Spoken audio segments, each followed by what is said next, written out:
Welcome to What the Duck, a podcast with real experts talking about direct spend challenges and experiences. And now, here's your host, SourceDay's very own manufacturing maven, Sarah Scudder. Thanks for joining me for What the Duck, another supply chain podcast brought to you by SourceDay. I'm your host, Sarah Scudder, and this is the podcast for people working in the direct materials part of supply chain. I'm at Sarah Scudder on LinkedIn and at S Scudder on Twitter. Today, I'm going to be joined by Dave Alexander, and we're going to discuss how to deal with transit delays and price increases for direct materials. If you work for a manufacturer and are looking for some better or different ways of handling transit delays and price increases for your direct material purchases, then this episode is for you. Dave began his supply chain career a little over 4 years ago. He started off with an MRO category and has since transitioned into international raw and finished goods. Welcome to the show, David. Thank you, Sarah. Thank you for having me. I am in Austin this week, and we have a little bit of a crazy storm on and off. So I hear some really loud rain in the back. If you hear thunder and lightning going on, that's why. I'm also in sleep recovery mode. I was at the SIG conference last week. So it's a kind of a thought leadership industry conference. And my industry friends and I rented a house in Sedona after and did a Girls Gone Wild supply chain style. So if I'm dragging or looking a little tired, that's why. No worries, you look great. So, Dave, I want to go back in time and talk about how you ended up in manufacturing. Sure. Long story short, first of all, I didn't know, what to do after school and, as far as like work goes. And I didn't have a target on what I wanted to do, to be honest with you. As you know, business is very broad. So it's what I was going to end up in is TBD. My father is in manufacturing. He's in supply chain over, 10, 15, years, roughly around there. He said, give it a shot. This is how the business works. I think you'll like it. It's very upbeat.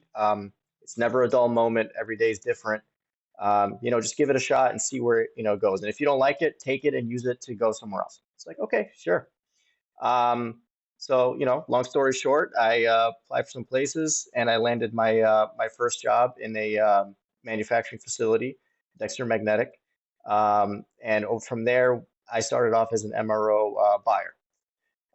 So essentially over there, I was hired to save them at least 20% cost savings as far as what they currently had on their inventory list and what they were currently purchasing from.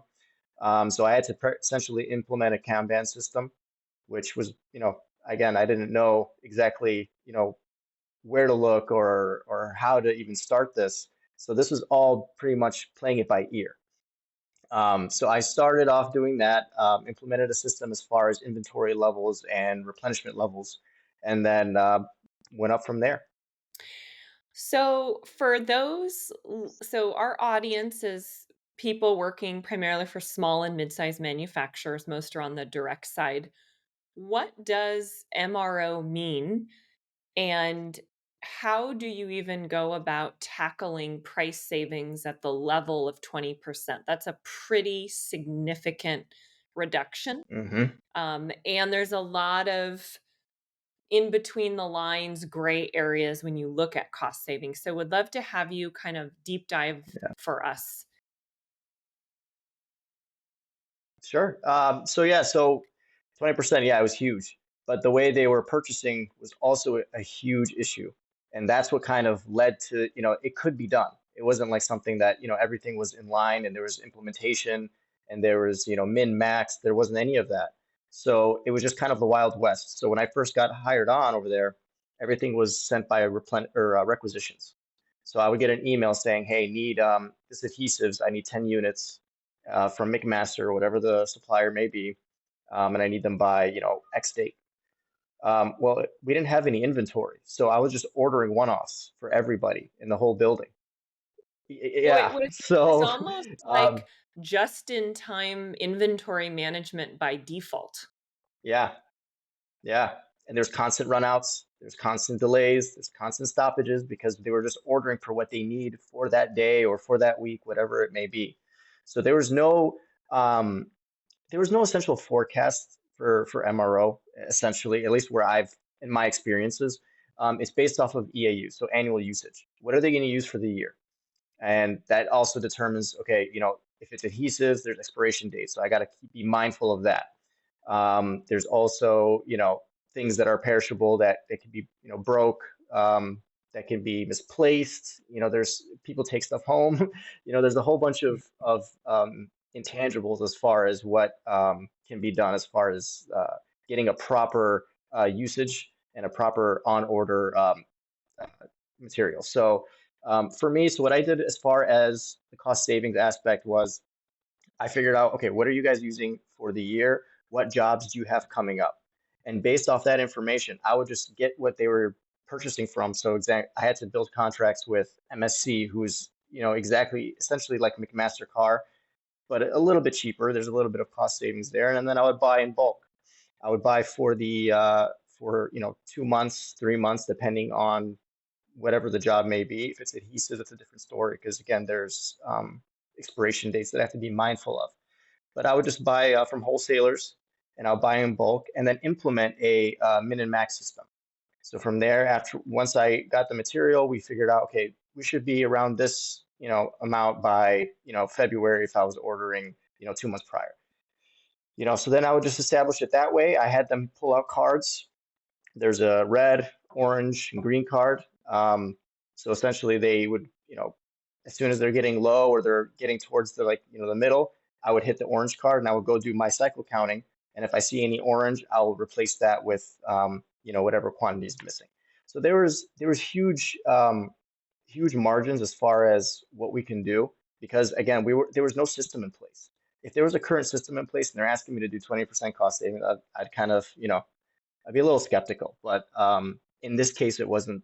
It was the Wild West, so there was a lot of room to play and a lot of room to grow essentially. So we did that every quarter. We had to review what we did last or previous and see where we are now. And sometimes we'd even go over 20%. We'd go over 20%. We'd be in the middle. So there was a lot of room for growth prior to or as I was exiting they were implementing a vending machine system as well. So that was going to help out huge. So at that point, it was pretty much set. It was just figuring out what jobs are coming up and what we have to order, what we need, you know, given if we have inventory or not, to get the ball rolling. How did you ensure data accuracy? So I know one of the challenges with organizations when they're buying 2, 3, 4 months at a time, which can make a lot of sense from a cost saving perspective. You also need to make sure Hmm. that the data that you have is relatively accurate because you're basing your ordering off that Yeah, data. exactly. So it's never going to be accurate. Just period. It's never going to be 100% accurate. Just like forecasts. Forecasts are never going to be 100% accurate. You can get very close, but it's never going to be. So essentially, cycle counting for the MRO field, especially making sure your cycle counts are by month. Especially if you're managing not as big as a warehouse, it's easy for you to do inventory levels. It's easier for you to freeze the system, get the inventory leveled, and then reconcile that back. You can get as close as you can. Luckily, I didn't have. I worked very close at the time when I was working in manufacturing. I was very close with the warehouse. I was constantly in there. I knew what was coming in. I knew what was going out. I knew what was my high movers. I knew what usually stays and what I need to monitor. So it was easy for me to do that. But coming into the distribution world, when I'm buying for 14 different locations, that's a different story. Mhm. We can get into that if you want as well. So, in this MRO role, you came in, it sounds like you established quite a bit of process and ordering Yeah. in bulk to help reduce pricing. And then you Yep. transitioned into a new role, and I think it was at a different company, into Yeah. handling international raw and finished goods. So Why the change? Why did you decide that you wanted to take on a different role? Well, actually, I was hired to do an MRO position over there. So I actually did that. It was an e-com. I was essentially implementation. So we were setting up an e-commerce uh, site because we're direct material fasteners. We have a couple different customers. That's all we do is fasteners. So we were branching out upon me being hired to the perishables, MRO, PPE as an online business.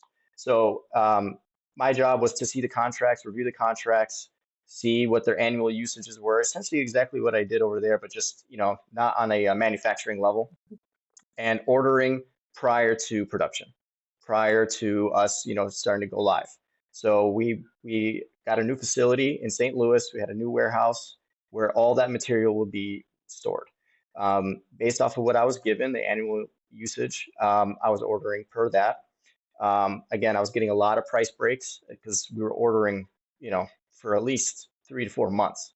So I was getting a lot of price breaks, and we were getting the ball rolling. It's obviously when you get a new contract, the pricing is still you're not going to get as bad as a price break, upon the second order or the third order.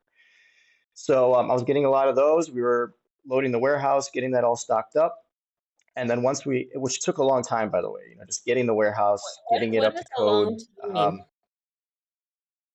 I'm What sorry. does a long time mean? So essentially, just getting things implemented. So the warehouse, getting that, getting it up to code. We had a lot of regulated material as well that was coming in that needed special certification in order for us to get it shelved. So there was a lot of delays. There's a lot of things in the way. Um, you know, and then once we did get it set up, we got our inventory set up. We had a lot of because our system was not meant for MRO. It was all fasteners we were buying per thousands. It was a different. So now we're buying MRO and it's per pack and it's per box. My triggers for my buys are coming in, wacky because we buy per thousand. So now it's asking me to buy, if I wanted 5 boxes, for example, of nitrile gloves, it's asking me to buy, 5,000. So it's because it was just wonky. So getting the system implemented to what we were purchasing was huge. And also our warehouse, because they're receiving it in our system, had huge issues with receiving the material in correctly. So we actually had to go back. We have NetSuite now, but prior to that, we wasn't. So we were in the transition as well of getting a new system. So, we had to work with our team, making sure that our pack quantities are correct per each item, and so that a warehouse can receive it in properly. Because now our inventory levels were a little messed up. So it was a huge learning curve for everybody. But once we got it set up, to this day, it's working like clockwork. So we're still good there. What about, so you mentioned international, which I think was new based on your previous Hmm. role. So what percentage of what you were purchasing was coming from the US versus another country? Sure. So international is a little bit different as far as working with suppliers in many ways. So the first way is I'm ordering, you know, for 500,000 here, a million here, versus a domestic supplier, our domestic suppliers at least, we're not ordering, as much. So dealing with, MOQs and dealing with price breaks is a whole different thing based off of our sales contracts. Um, One of the main things that I've been seeing lately is price increases without any, price breaks as far as MOQs. And that's also something that I'm working on now, and I've been working on based off of lead times. So we're having a huge issue with our lead times as far as port delays. I'm seeing a lot of parts that are, they're porting in 28 days, which is, standard 4 weeks, but then they're staying an additional 4 weeks at the port, which we're being charged for, by the way. So I actually had to go in the system and technically increase the lead time for the part because, that's the port delays. So I'm kind of in a stuck between a rock and a hard place as far as getting the material in on time. The suppliers are shipping on time, but we're just not seeing the parts until they're released from the port, which is another 28 days. So therefore, that's when I'm starting to strip the parts from the plate from plating, bring them in raw. I would create a new part number in the system for the raw good, and then get it tested for after we plate it here in the States and we get our contract set up. I would get it tested over here. If it looks good, we send it over to our customer. If they agree with it based off of the circumstances, that's what we start to do. So I create a whole new part number, a raw part number, which inevitably turns into the finished good. So I was working a lot with our international suppliers as far as, okay, you know what, this is the part number that we're buying it at. This is where I'm going to be changing it to, and this is what we're going to be doing for the next, until this starts to clear up. Because till this day, it still hasn't really cleared up. Um, so we're just kind of, rolling with the punches and just trying to get the parts in as soon as we can. Suppliers can't change their manufacturing due dates or manufacturing lead times, but we can change our due dates if we get an updated forecast from the customer and stop using our statistical forecasting and move over to a commercial release. So, why the port delays? It sounds like the manufacturers are Good question. on hmm schedule, but once they're dropping hmm them for transport, that's where the issue's happening. Yeah, I mean, no one knows, but you got to think of it this way. So once the containers get dropped off in LA, which most of the time we use the LA ports, if we want to save money, I usually try to have them directed towards the Atlantic and go towards that way, but that's a whole different story. Because there's still some delays there as well, but just not as not as not as drastic. So when they hit LA, you have a whole bunch of it's first come first serve. So whatever comes in first, that's what's going to be released first. And you got to consider inspections. You got to consider our what are they called? Um, our transportation team has a legal document as far as what is coming in and what's coming out. Mhm. If the bill of lading or the invoice does not match what's on order or what matches what they're saying that shipped, that's a huge discrepancy as well. So there's a whole bunch of issues as far as getting them in, okay, then getting them released. Once they're released, we have a 3PL system that we use that takes the material from the port and ships it over to one of our locations. So that's an additional week or two prior to that, if inspections go good, and the bill of lading matches, the invoices matches, then we're good to go. So there's a lot of intangibles. Once it hits the port, it's out of our hands. Our trade compliance team that works very closely with getting everything released on time, and if they need anything, they ask me to provide it to them so they can give it over to the brokers. So there's a lot of intangibles. So once they do hit, sometimes yeah, it could be 4 weeks, but sometimes it could be 2 weeks. You just never know. So it's just one of those things where what the best thing we can do is just increase our lead time for right now. If if it allows us, we can get some parts, strip them down, bring them in raw, and then just plate them here in the States just to cut some of that transit time. Or essentially because if we cut down the manufacturing lead time, we'll get these in sooner because they'll ship sooner. So it's just been negotiating with our customers and making sure that's all right, clearing it with them prior to doing this. What about the geopolitical climate? There's a lot of uncertainty around tension between countries and what's going to happen next year. So, how have you been kind of forward looking and planning in case there's issues in certain parts of the world that you're receiving supply from? So we haven't thought, that's, for a bigger position than me to figure those intangibles out. But I can speak on as far as how it affected my goods. Um, Prior to this one, this issue that we're dealing with now in the Ukraine, when it first started off, I had a part for a pretty big customer that was manufactured over there. And they're the only ones that do it. They're the only ones that have that mill machine to get that part finished for us. We've tried every other source, and they're not cheap either. They're not cheap, and they're very, very heavy. So there's literally nothing that we can do. And we're talking about a 300-day lead time. So it just nothing was in our favor, and they just shut down all their machines. Every single machine they shut down. And it was just the recovery for that, making, paying break-in fees to get those machines running to the point where they had just a kind of like a recovery team to come in and manufacture it for us on the weekends.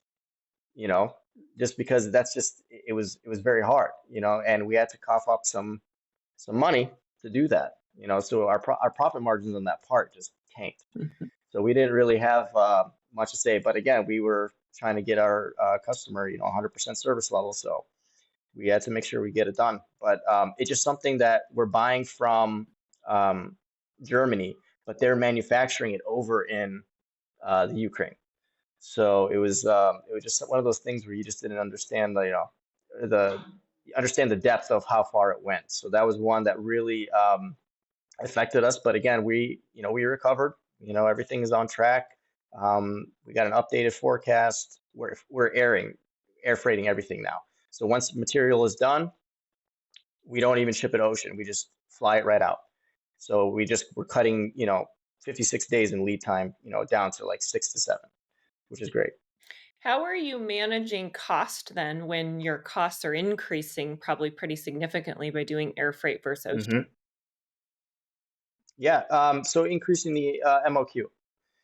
I order more as far I order per what the forecast is. So if I'm seeing demand, this is what we were talking about earlier. If I see demand in, loading in the data, the forecast for per statistical, what we think they're going to use, and I know this is a high running part, and I know what our inventories levels look like for the past 6 months. I'm going to increase the MOQ. If instead of 50,000, I'm going to order probably you know 60, 70, and then I'll keep the 2 months for safety stock just in case, because now I have high lead times. Okay, this part is very heavy. It's very expensive to air freight.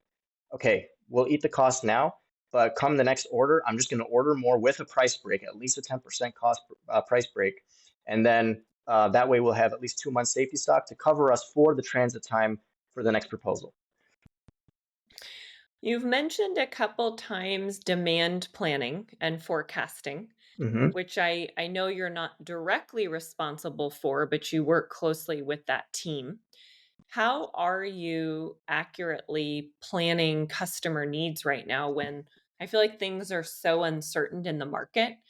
And I don't even know how companies are predicting, a quarter, couple months out at a time right now. So curious how you're managing and planning all of that. Well, the forecast is not just for our benefit to know what we're ordering and when to order.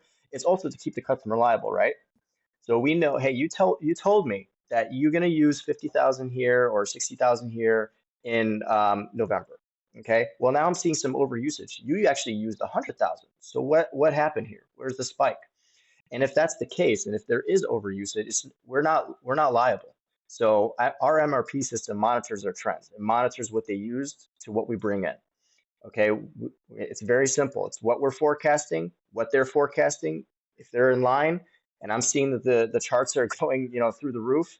Okay, there needs to be a reason why. There's a ramp up reduction? Was there breakage? Like, we need an explanation on why we're bringing in more material, because we have to hold them liable and accountable for that. We can't just keep air freighting Mhm. and gap buying for a part that, hey, you said that you're going to use this X amount. We brought you X amount. As a matter of fact, we brought you a little bit more, and we're still, over the consumption rate. So that's something that needs to be addressed and to hold them liable. Um, it's just getting those updated forecasts is the thing. I'm seeing a lot, especially right now. I'm seeing a lot, especially coming towards the end of the year.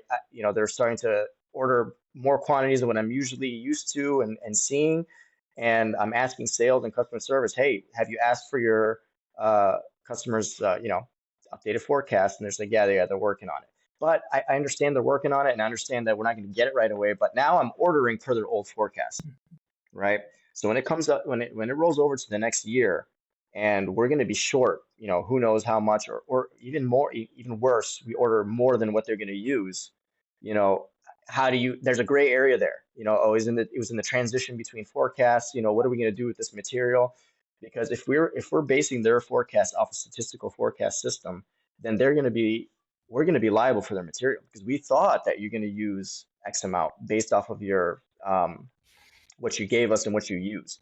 So I will be liable for it. But if it's a customer forecast and we're using it per what they're asking us to, yeah, they'll 100% be liable. But there's some that I yeah, they're medium to slow runners. We kind of monitor their trends and see what they use because it's very, it's all over the place. So we decide, okay, this is what we're gonna order you for now, and this is what you're gonna use until you need another order. The lead times aren't probably as bad. It's cheap to air freight. So if they're done, I would just skip the ocean freight and just ship them air. So there's a lot of playroom. So that's why we do it that way. But for the big ones, it's based off of what they're asking. So if they're asking us, I'm seeing those spikes. I'm seeing orders that I'm usually spending, I'm buying 100,000. I'm seeing my proposals going up to 250, and I have to figure out why. What's going. Yeah. So, but again, the forecasts are not updated, and because of that, it's going to show spikes in the system. So it's going to show as overusage. It's going to show as customer overconsumed or breakage. And it's not gonna let me complete the action. So I have to figure out why, find the root cause, and it's a whole mess. But that's because there's a transitional phase of forecast changing. So it's not essentially the market is that bad. It's just getting the system updated to what it actually needs to see is the biggest challenge, I would say. Mhm. What is the biggest challenge you're living and breathing right now, like today? If you had to pick one thing that's the absolute pain in the butt that you're having to deal with. Um, you know, Sales and supply chain don't really see eye to eye sometimes. And the biggest issues I'm seeing is that the system's telling me one thing. The system's telling me that your customer's overusing or under forecasting. Okay, I'm ordering for what they should be receiving, but they're telling me no. It's our fault. It's our issue. We're not forecasting. We're under forecasting for them. But I don't see that's the case at all. They'll ask me for gap buys when essentially, you know, we as a matter of fact we over ordered and they used everything that we took from them in a month that should have lasted them 2 months. So I need to know why, and is your customer going to cover the charges for the gap, because the gaps are so expensive. I'm buying them overseas for pennies on the dollar. Here in the States, it's a buck something. That it's crazy, and they're only asking me to do a gap buy for 6 days. But what happens after 6 days? I'm gonna have to do another gap. I need to know why, where's the shortage, what happened on their end, because from what I'm seeing in our system, it's back in my claims as far as we ordered correct, we ordered per the lead time, inside lead time, everything was fine. As a matter of fact, we got parts released earlier from the port, so I don't understand why the shortage. That's the biggest issue in fighting with them, as far as not fighting with them, but like going back and forth as far as, okay, we need to figure out the root cause of why this happened prior to us spending money and going outside of what we're proposed to do. So it's just a little back and forth here and there, and a lot of the times the customer is liable, and it's just they don't want to go to their customer and say, hey, Mr. Customer, we don't want to, so it's just one of those things. My system's telling me, it's the Bible. It's telling me this is wrong, don't do it, and I'm explaining to them why we can't do it. It's just one of those things. So that's probably the biggest thing. They're asking me to air freight because they're scared of the ports. That's another one. They know a part's shipping because I have to update my notes per, what the bill of lading or the pack slips are telling me on prior to shipping. So I'll go in, I'll update my ship dates. I'll update my quantities that are shipping because we have a plus and minus, 10%. So it could be over or under. So I have to adjust those quantities because they have to be exactly per the invoice, or I'm gonna have trouble with the brokers. So they will see that when it's shipping, they say, no, no, no, we need those air freighted. Well, why? It should be, we're on time actually. There's actually shipping a week early. No, no, no, I don't want to, I'm worried about the port delays. Well, we're talking about, this is a really heavy part. This is a kilo of a part. We're talking about $50,000, $40,000 to $50,000. Just because you're scared of the ports, it doesn't work that way. We updated our lead times. The lead times include the transit of 56 days, and that's even being generous because sometimes it could be even less. So if anything, we might even get them sooner than later. That's another one. Oh, another issue too is my suppliers for my smaller quantities are consolidating my orders. So if I had a part that was supposed to ship today on the 25th, I might not have it shipped until the 10th, of November. That's because it's just a small order. This They're not is a gonna. new one that I haven't heard a lot on our show yet. This supplier consolidating order piece. Mhm. For smaller quantities. The smaller quantities will What do that what because for they're not you going to is ship it. considered a smaller quantity, just for context?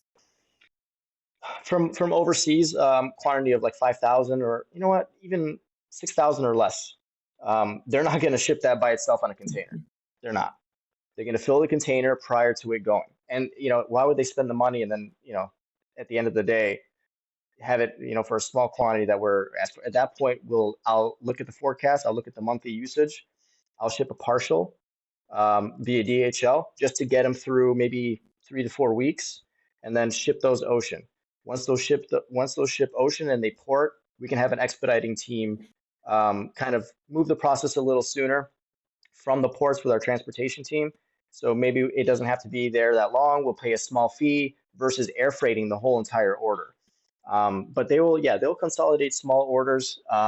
We've since told them not to do that. We'll pay the additional cost if need be, because it kind of messed with our system a little bit as far as when the customer's lying down.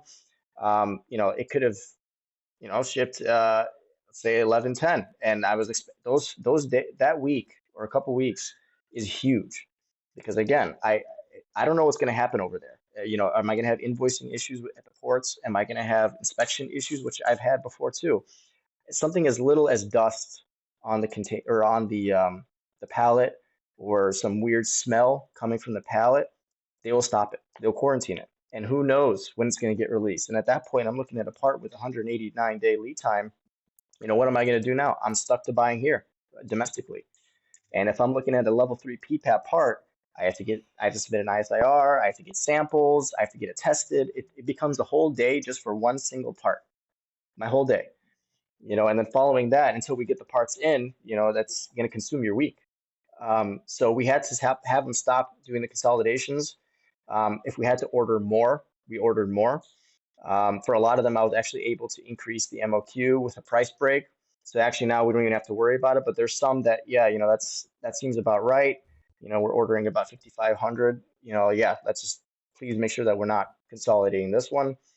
And whatever the fees are to just shipping this, if need be, early on a smaller container, whatever it has to be, we'll take it, because these consolidations are costing us line downs, which is essentially a lot more than just the cost of the container. Well, thanks for coming on the show today, Dave. Where would you like to send people to find you? You can find me on LinkedIn. It's just David Alexander. I'm right there. If you missed anything, you can check out the show notes. You can find us by typing in What the Duck, another supply chain podcast in Google. To have optimal search results, make sure to add another supply chain podcast at the end of your search. This brings us to the end of another episode of What the Duck, another supply chain podcast.